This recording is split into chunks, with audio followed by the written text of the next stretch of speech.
Welcome to the repair shop, where cherished family heirlooms are brought back to life. This is the workshop of dreams. Home to furniture restorer J. Blades. Nowadays, everybody spends a fortune on stuff that once it's broken, they just bin it. But everybody has something that means too much to be thrown away, and that's where we come in. Working alongside Jay will be some of the country's leading craftspeople. Every piece has its own story. It's amazing to think that some of my work becomes part of that story. I've always played with things, I've always repaired things, and I just love it. There is a real pleasure in bringing people's pieces back to life again. Each with their own unique set of skills. Right tool for the right job. They will resurrect, revive, Come on, man! and rejuvenate. Treasured possessions and irreplaceable pieces of family history. Wow, she's fantastic. Bringing both the objects This is what I remember. and the memories that they hold Wow. back to life. Oh, my God.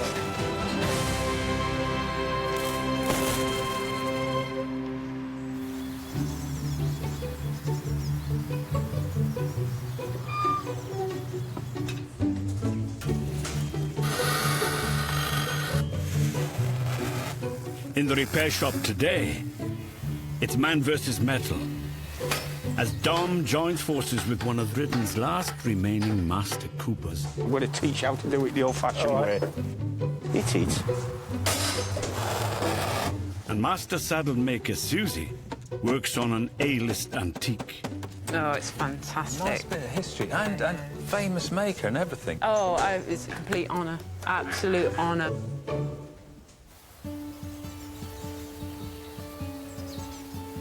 It's a sunny, lovely day. See now this? Oh, it's the life, isn't it? No work.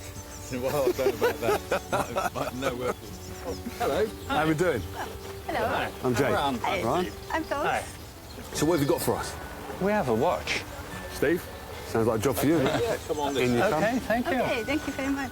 Having seen the repair shop at home in the Netherlands, Ron Schemmering and his wife Toos have travelled over 300 miles in search of horologist Steve's expertise.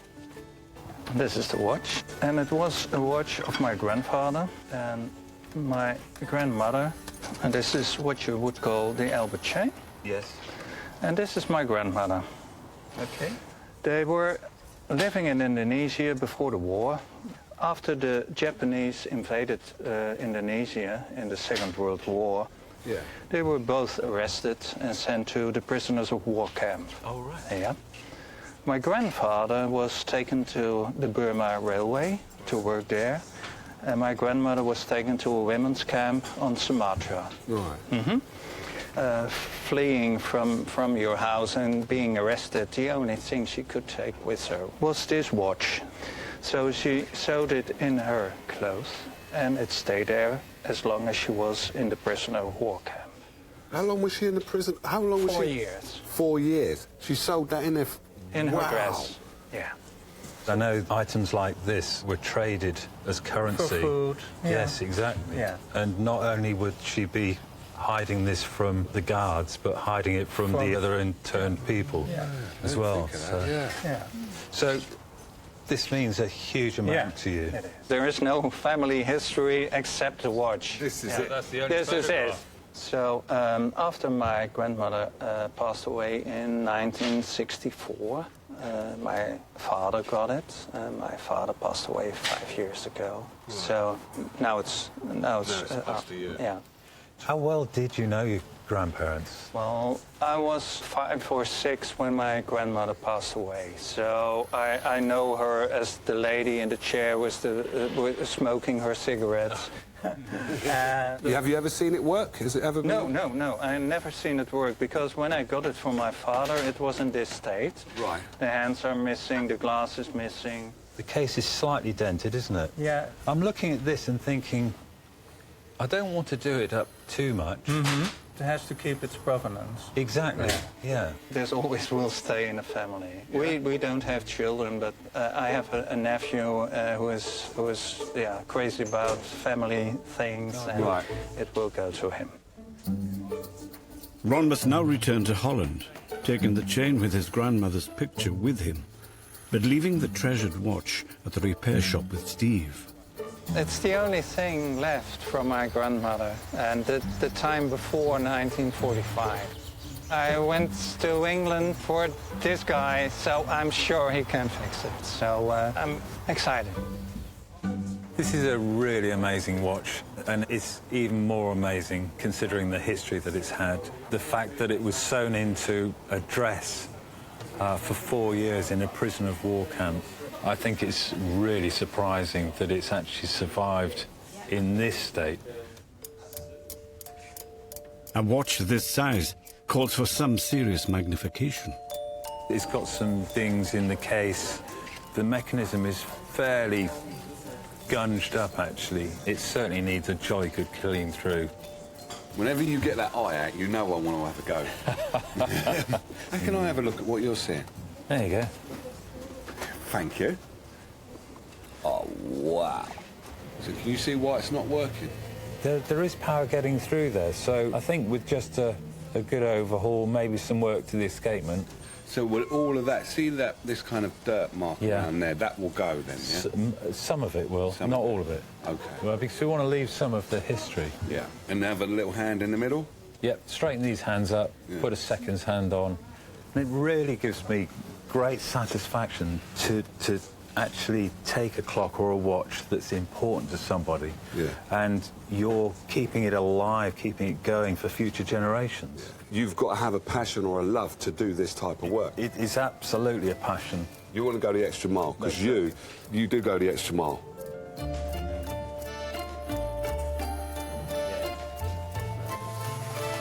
Assessment complete. Steve's made a decision. This watch is too small and too precious to work on in the repair shop barn. So he's taken it off-site for specialist cleaning.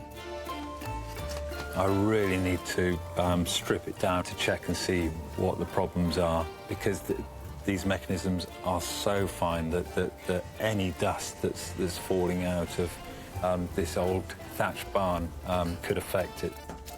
It really needs to be in that clean environment.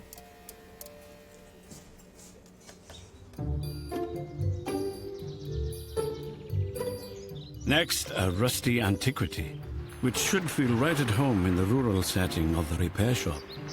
All right. Oh, yeah. Carolyn and Carl have travelled over 200 miles from Derbyshire, bringing with them a much-loved object from her old family farm. So what do we have here, then? Right, this is my grandmother's butter churn, which I inherited in about 2000. And it was originally in my granny's old house that I grew up in. And inside is the original paddles. And then also the big handle. My granny used to milk the cows in the morning, and they used to come in, and I just remember pouring the milk in here, and then I would turn it and we'd make butter. I was fascinated by this. And I you know, at 5 years old, you can't really read what it says. You can't quite work it out, yeah. It is quite fascinating, and it's just lovely. It's beautiful. So it's a champion churn used by the... I can't really read that. Can you read that? Champion butter makers. Butter makers of England and Scotland. Ah. Right. Granny and Mummy moved to the farm in about 1939, 38, 39, just before the war. Right. And obviously in the war we had to make our own butter.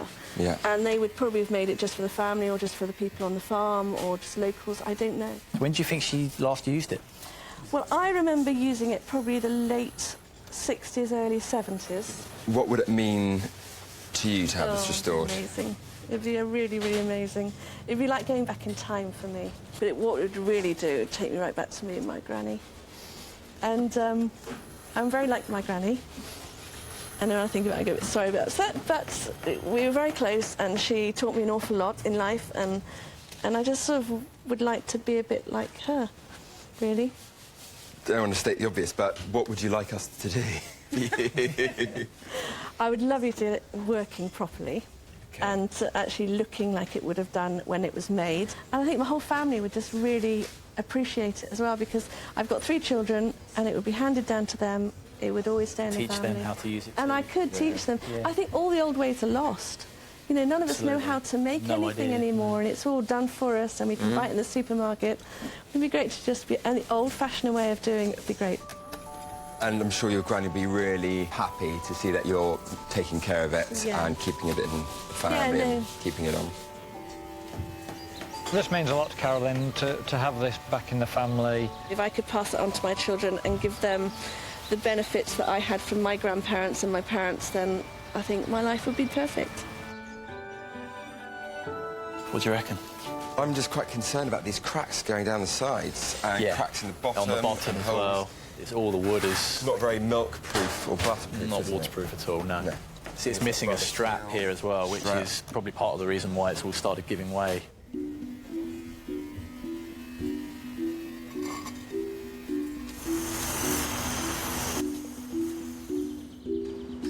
It's only once Dom has stripped the butter churn of all its metalwork that he can see the extent of the job ahead. First thing we really need to do is to see if it's got any leaks. So I'm going to fill it up with some hot water and see what happens, basically.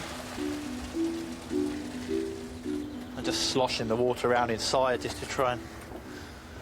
Yeah, you can see, look, it's leaking like a sieve. There's all around the bottom, all these joints. It's where the wood's dried up, where it's not been used for so many years. It's been sitting, just, you know, all the wood shrinks as it dries out. So we need to rehydrate it by submerging it in water, and it should all swell up and hopefully seal up a lot of the gaps. To do that, we're going to have to put it in this big barrel, fill that up with hot water, and just leave it in there overnight.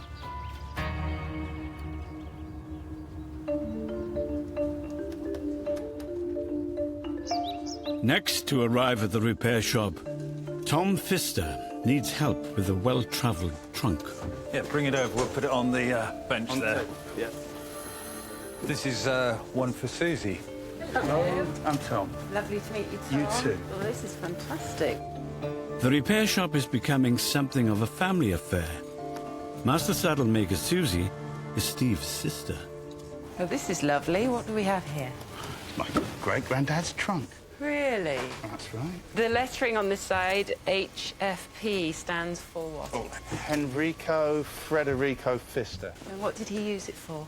Well, he used to travel a lot, so, I mean, he went to India and all over the world. Why was he travelling so much? He was an expert in grain. And he went to India to advise, I think it was the Calcutta government or the Indian government on cotton.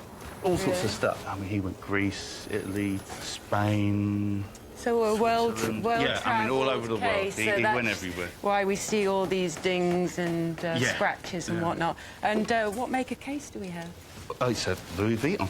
Really? Yeah, no. He was a wonderful case maker because people were beginning to travel a lot more. And so they started making cases for their specific type of travel. And some of them would have ironing boards in them or chests of drawers in them. Absolutely phenomenal. So each piece is fairly unique, but it was commissioned for that particular person and what their style of travel was. And it ended with one of my two great aunts. She gave this to me. I sort of found it in a pantry, buried under saucepans. Oh. And did you know what it was then? Did you know? Well, she did say, oh, Louis Vuitton. All right. These locks are pretty special. These are known as unpickable locks. Ooh, there's a challenge. Better not lose that. There's a challenge, and everyone's slightly different. You wouldn't happen to have... I actually found it. Look at that. Brilliant. Oh, so we've got a spare handle here? We have it. Oh, it's broken off here? Yeah. Do you have any idea how that happened? I do know exactly how that happened. Okay. My eldest son gave it a tug. We were moving house and he... Okay. And then he got shouted at. Oh. When you have an article like this and then you have the story of who it belonged to, it's a wonderful way of reminding future generations of your family who that person was. Yeah. The story all revolves around this case, and it's a beautiful case. It's been in the family for over a century now, so it means my son who ruined the handle he can pass it on to his kids. It's a bit of history, isn't it? It is. It was always a bit nerve-wracking thinking that You know, as years go by, it's going to get into worse and worse state and be irreparable. I feel excited to see how it's going to come out. I mean, it's nice to see somebody who knows what they're doing, who can repair it for me. This is a really nice piece, isn't it? Oh, it's fantastic. Nice bit of history and famous maker and everything. Oh, it's a complete honour. Absolute honour. This actually looks thick leather. Yeah, it is thick. It's about 3 mil thick. Right. But you couldn't just have a case made of 3 mil of this size to go through everything it has to go through. It needs a frame, it needs a form. Yeah. So it's mounted onto wood, and these studs go into the wood, holding everything together. And then the handle, I'll be able to renovate that. We can reuse that. Oh, can you? Yeah. You don't have to make a new one altogether? No, but the keepers here that hold the handle in, they're going to have to be remade. Should we get over to your bench and you can make a start? All right, that'd be fantastic. Ready? Thanks. Before Suzie can begin restoring the case, it needs to be made safe to work on. The hinge holding the lid on has completely collapsed, so she needs to make a replacement using new leather. This is a really nice way to cut an equal strap all the way down instead of having to mark it with a ruler and then cut by hand. The gauge is holding the leather in place whilst I'm cutting.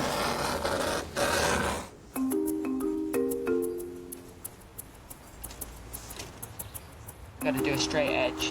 Which through right? You lay your. If I hold this up. Yeah. You want me to do my side? I do. Yeah. Okay. Yeah. Once it's on, it's on. And I'm now going to put some. Get some taxi. I'll nod my head. You hit it. Don't make me laugh.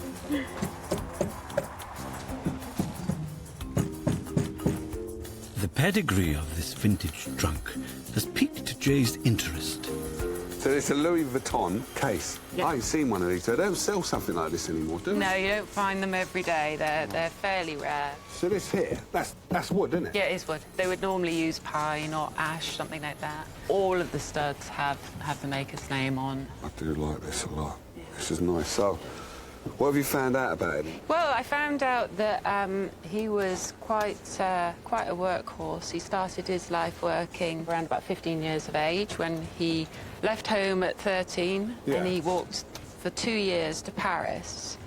And he got a job You said he walked? He walked and ended up in Paris and got himself a job as an apprentice boxmaker. Went on to set up his own business and ended up getting a commission from Napoleon's wife.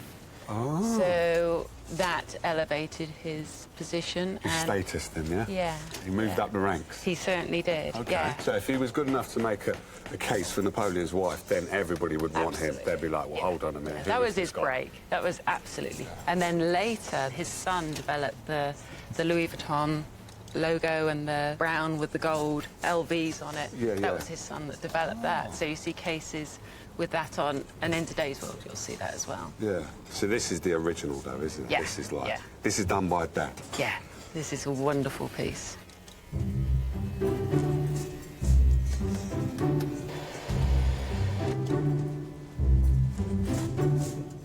Back at his bench, Steve's resuming work on the pocket watch that had spent 4 years hidden in a dress in a World War II prisoner of war camp. He's now ready to rebuild the watch and has called upon Cindy Welland, a specialist dial restorer. I'm just tracing all of the numerals, so if anything disappears during the cleaning process, I've then got a 2-scale replica of it. The most important thing is that we keep as much of it as original as possible, conserving it rather than restoring it. I'll give this a gentle clean. I'm going to use a diluted solvent, and if we're lucky, this discoloration will come off without causing too much damage to the numerals. It just takes time and being very gentle. I'm going to be quite lucky. The solvent is taking off the dirt and not taking off the ink that the numerals are painted with. They seem to be staying on quite well.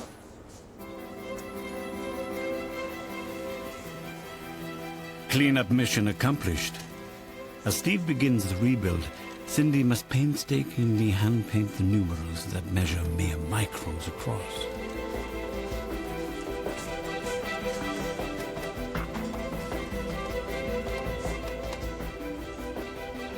I finished. Hey, fantastic. I'm quite happy with it now. The numerals stand out. That is really, really good. And the minute ring is just incredible. It was tricky.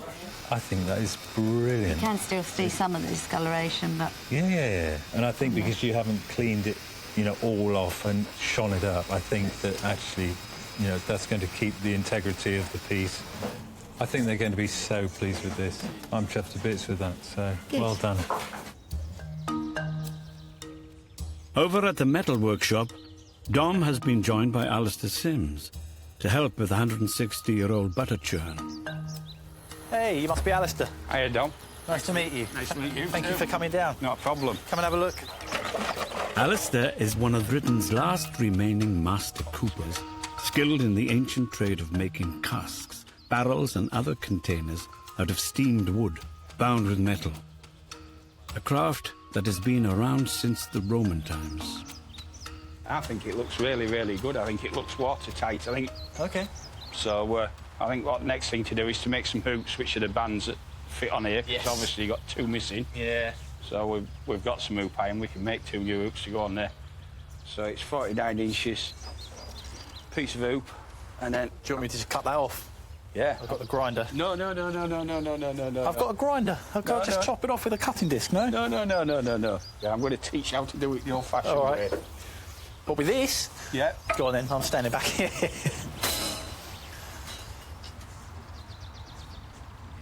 See, that's less noisy than your grinder. Yeah, that's impressive. This big old hammer, my God. There's 3 sizes of Cooper's hammers. Apprentices is £3.5. Then there's a £4.5 standard. This is more than that, no? 5.5. That's the heaviest of them. What we're going to do, we can see where the hoop's been. And then what we do, we'll mark it. Piece of chalk. And that's where the rivets are going to go. What size drill bit do you need? Don't need a drill bit. Just need the rivet and the hole in there, look. I mean, surely we need to drill a hole first. No. Put that on there like that. OK. Hold it like that. Oh, my word. Jeez. So now we know where that's going to go. We can trim the end off. I see, now that's set. Yeah, sure. So, you've seen With it done, the chisel, you've seen it done once. Hit it. Next job, to line them up and make sure that they're perfectly square. My God. That's great. That looks strong, even with just one? Yeah. There's one more then. No, go on. You're going to do it. OK. Yeah.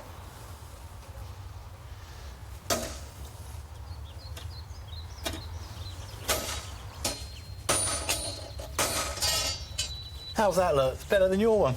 No? Yeah, I'll let you off. It probably is. Next, Alastair fits the hoop to the churn and eases it down over the barrel with accurate strikes of the hammer.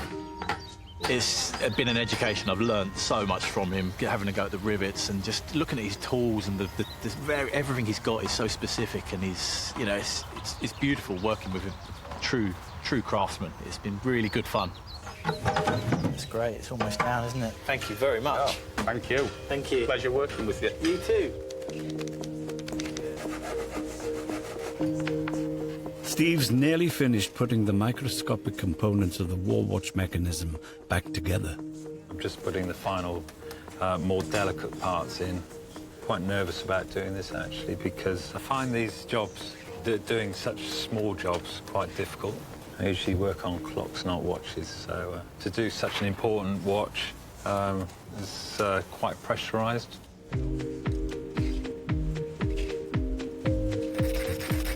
With the workings rebuilt, all that's left is to see if it ticks. I'm just going to pop a little bit of power on now and see how we get on. And hopefully, this is a sort of moment of truth. If the mechanism doesn't whir back into life, Steve will be back to square one. That's good. Really pleased. Really, really pleased. So that's really good, because actually it means that there wasn't anything drastic wrong with the watch, and it was just dirt and grime that's holding it up. I'm just going to pop the hands on there. These hands just push on friction tight. OK, we've got a slight problem. It's stopped.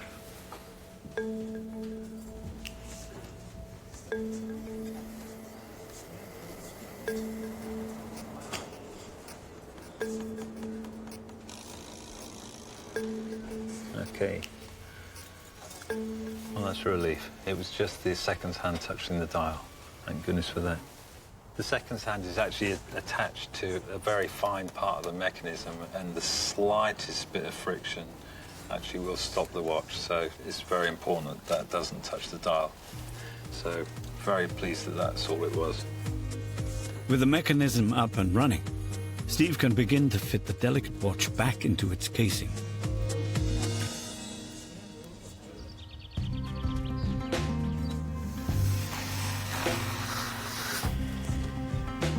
The watch isn't the only project that's testing the repair shop team. Susie's trying to remove the studs that hold the torn handle onto the antique Louis Vuitton trunk. But they are proving a little stubborn. Are you having fun? Well, I'm a little stumped. These upholstery studs are engraved with Louis Vuitton, so I want to be able to reuse them. The problem is it's not wanting to pull out, so right, okay. I'm getting the feeling the pin goes through and is possibly bent back. Oh, really? In the wood. Oh, my word. But I don't want to force anything. So, if you can get some sort of claw or something to close onto it, and then you can twist it maybe and see whether it'll come out. Obviously, I don't want to damage any of the leather around it, so... Do you want to use my little electric hand drill? With a dental piece on it. Oh, yeah. Yeah, if you've got something that will go in there. Yeah, that'll soon whiz that off. All right, that would be perfect. Steve drills away the leather to try and uncover the stud posts, so that Susie can work out how to remove them. Yeah, I think a little more here. I really want to expose whatever is in there. But to no avail. It's really stuck, isn't it? It's really, really, really... If I pull it any more, it's just going to destroy this.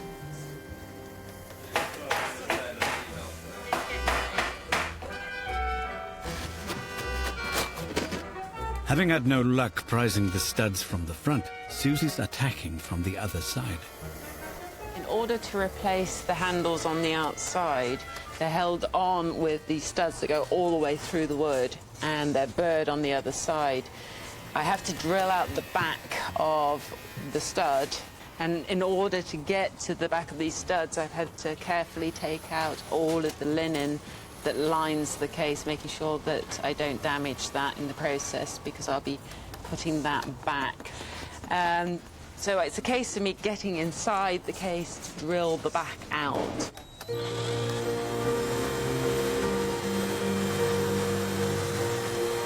There we go.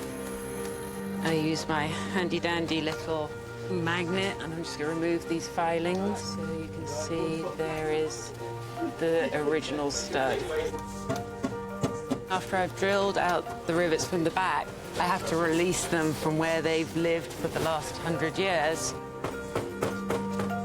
I have 2 out already. I have another 8 to remove.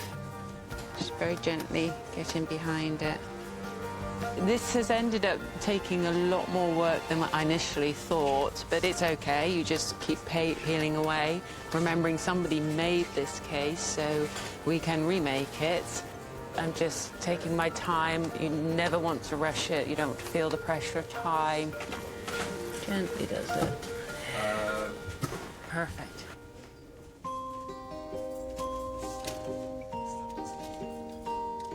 With the studs finally removed, Susie now has a clean surface to work with, so she can start bringing the leather back to life. This case has become very dry and like biscuity. It just literally wants to crumble away. So I'm just using a glycerine saddle sew, which will actually seal the finish, so there's no chance of anyone, when they rest their hand on it, pulling away the top layer of the leather here. And you can see it's still, the dirt is just coming off.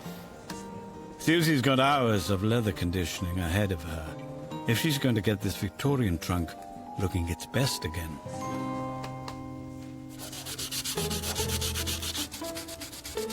With the butter churn now watertight and bound by its hoops, Dom can begin work on the metal parts of the churning mechanism.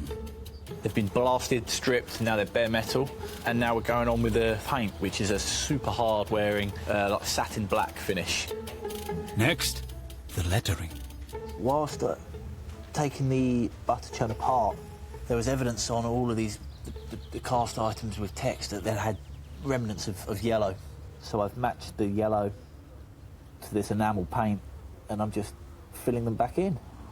She's really fiddly.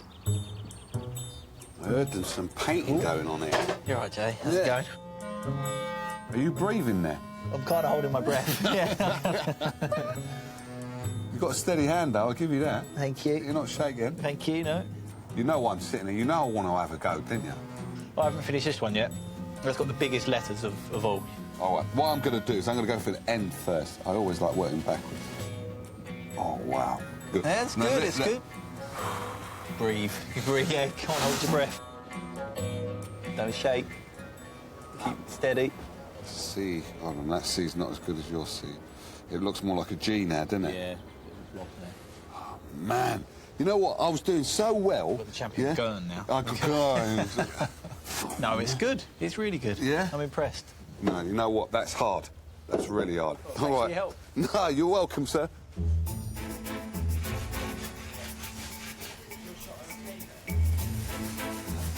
Pipe painted, polished, cleaned, replaced, fixed the barrel, and it's now finally time to just bolt it all together.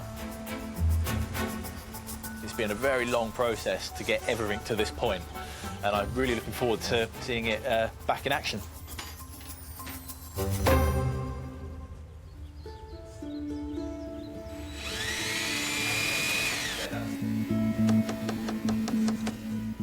It's been a challenging repair for clockmaker Steve, working on the minute pocket watch, which had seen turbulent times in a World War II prison camp.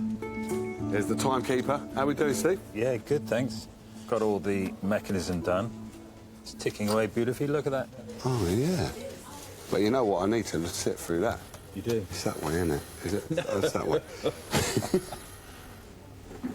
Oh, wow. With the watch completed, Oh, look at that. Steve's now got the important mission of hand-delivering this valuable heirloom back to its owner. So, I've That's why actually got she to get going. Lovely job. Well done, Steve. Yep. Ron's 82-year-old mother is too frail to travel, so Steve has come all the way to the Netherlands. I'm really looking forward to seeing their reaction to it working well and looking so great. And also just the thought that it's had the most amazing journey and this is just another part of it. I'm very excited at last to see the watch back. Everybody will be excited to see it restored in its original appearance. This watch is the only item connecting Ron to his ancestors. It survived the horrors of a prisoner of war camp, kept hidden by Ron's grandmother, sewn into her dress for 4 years. But the rigors of its journey had left the watch broken and battered. After surviving the war, it should be in one piece again. Eagerly anticipating the return of the watch is Ron's mother Katerina and his nephew Martin, who will eventually inherit the timepiece. Hey, hello, Stephen. Nice to see you. Come in. Thank you very much. This is my family.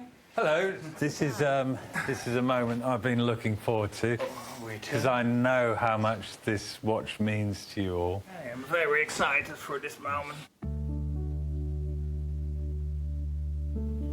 Oh, man, Wow. that looks great. And the movement is working. That's great. That's great. It's wonderful. Yeah, that's Thank really you. wonderful. You did a great job. Beautiful. This has been the most wonderful job to work on because I knew what this meant to you, and I know what an amazing history this watch has had. Beautiful. I can't thank you enough. Bless you. It looks great. Thank you. Thank you very much. Beautiful. You did a beautiful job. Thank you very much. Very, very happy with you. And I'm sure my late husband will like that too. Thank you so much. To reunite the watch and the chain with grandmother. Absolutely. Fantastic. That looks great. Now. That looks complete. It's complete, isn't it? There's the picture of your grandmother. Yeah. Good. It's the end of the road, isn't it? It's his memory for his grandmother. Yeah. Yeah.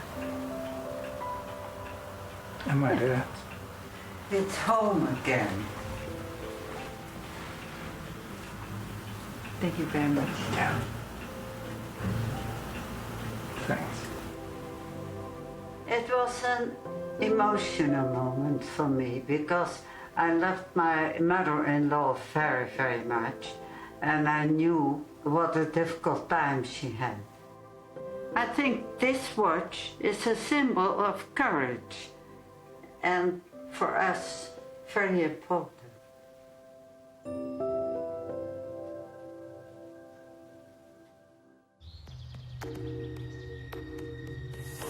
Back at the repair shop, Susie's nearly finished work on the designer case.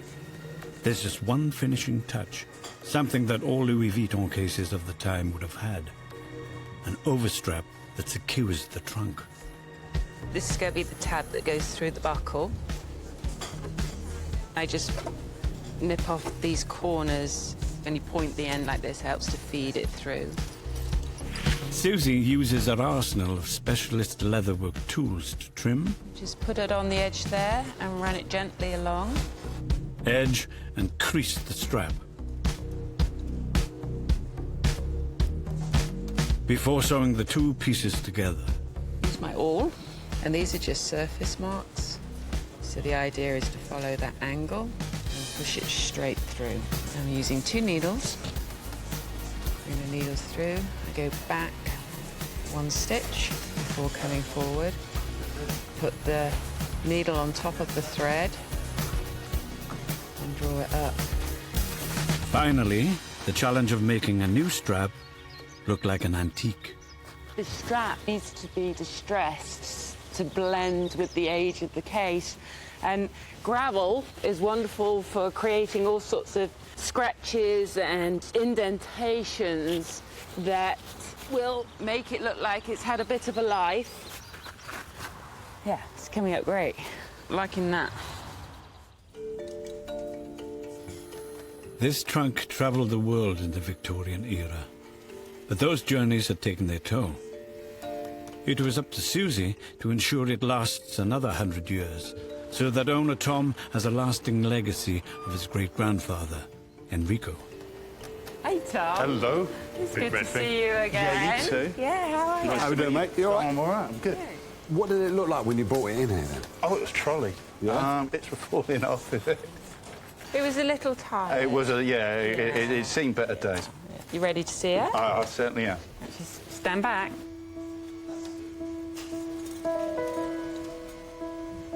Oh, wow. Right. Amazing job. It didn't come in originally with its overstrap. No. So I was able to make a new strap and make it look like it'd been around the world several times. Yeah. And then you remember the handle that side, which was broken. Oh, God, yeah, well done. And then the back, do you remember it was split all the way along here, so I made a leather hinge. So what would Enrico think of this now, that he could sit in this form of I groin? guess he'd be amazed, really. Yeah? Yeah, I like to think he'd be pretty chuffed. We're going to keep sort of family records in it and stuff. Oh, that's a lovely idea. Yeah, it's perfect. Thank you ever so much. You're very, very welcome. It was a pleasure and an honour to work on such a lovely piece. All right, we'll take it out to Tom's car. Nice one for that, Tom. Thank you. All right. Okay. Cheers, mate. We'll be around in a moment. The trunk means a hell of a lot to me. It's one of the few things I've got from my ancestors. It looks great. Looks better than great. Henry would be proud. Enrico would be proud. It's ready to go. Let's do it. Take it over. All the hard work is over on the butter churn renovation, and Dom is finally at the stage where they can put it through its paces. Is this watertight? Fingers crossed. It should be. Food historian Kathy Gilder has come to give Dom and Jay a hand at good old-fashioned butter making. Hello, Kathy. Hello. To me, that looks like milk. It's cream. It's cream. Cream. So you would separate Right. the cream, which is the fatty bit at the top of the milk, Yeah. from the milk. Milk goes somewhere else to make other Yeah. things. Yeah. Cream is going to be for your butter. So how long does the process take? Anything from 10, 20 minutes Of course. to 2 hours Excuse me? Of spinning of this. spinning round, yeah. What, 2 hours of spinning? Yeah. Let's hope it's not leaking then, otherwise we're going to have a big mess. That is proper cream, isn't it? It's nice and thick. That's looking good. No leaks. And you can hear the slosh. Yeah. When it starts to turn, Yeah. the slosh will diminish. So you know that become thicker. the fat is going to coagulate and you'll get the fat solid, or the mass, separating from the liquid or the buttermilk.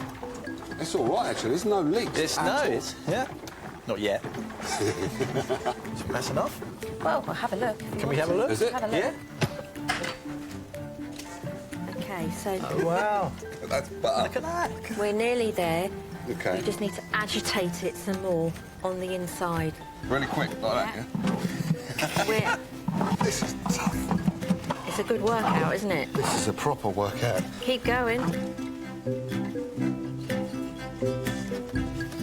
You can see it changing now, can't Yeah, you? even I can see it's changing, actually. Really? You're nearly there. Yeah, it is, it is. I bet you're just telling me that. Keep it going. Can you That is hear it? scrambled egg I now, can yeah. hear it. Excellent. Look at that. Oh, my. Oh, There we are. Look at that. Now, that is proper butter.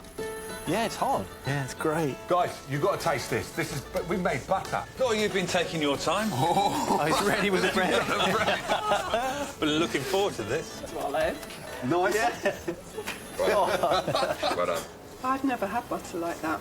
No, it tastes different, It's doesn't completely it? different. It's absolutely gorgeous. This butter churn holds fond memories for Carolyn, who was taught to make butter by her beloved grandmother nearly 50 years ago. It's not worth a lot to anybody out there in the big world, but for me it's worth memories, stories. I can hand it down to my children, I can tell my children their stories. I'm nervous for you because I know how much it means to you. Hello? How you doing, mate? You all right? So what are you expecting to see? I'm just expecting to go back in time and seeing this amazing butter churn that I had when I was about 5. So it'd be amazing, wouldn't it? I was like this big. So let's see what this young man's done for you.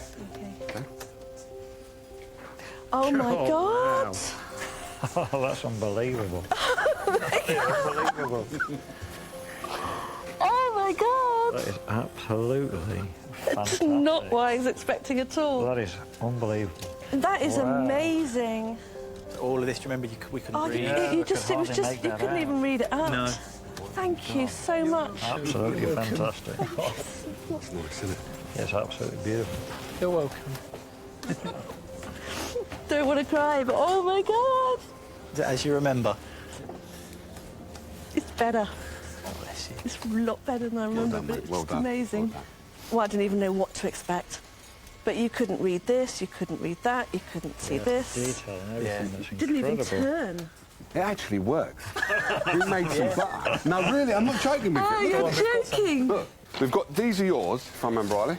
Oh, yeah, they are, yeah. That's yours as well. That's just how it was. Yeah. Fantastic. That is amazing. So all in there is where that butter's come from? Incredible. I can't believe that you've done this. It is just far in excess of my expectations. Granny will be so proud.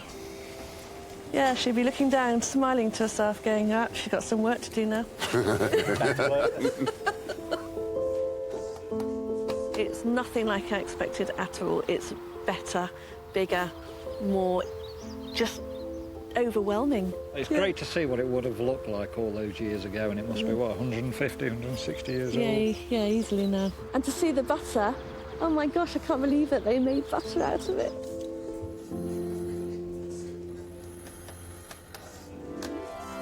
Join us next time as more items receive the repair shop treatment and a new lease of life. Well,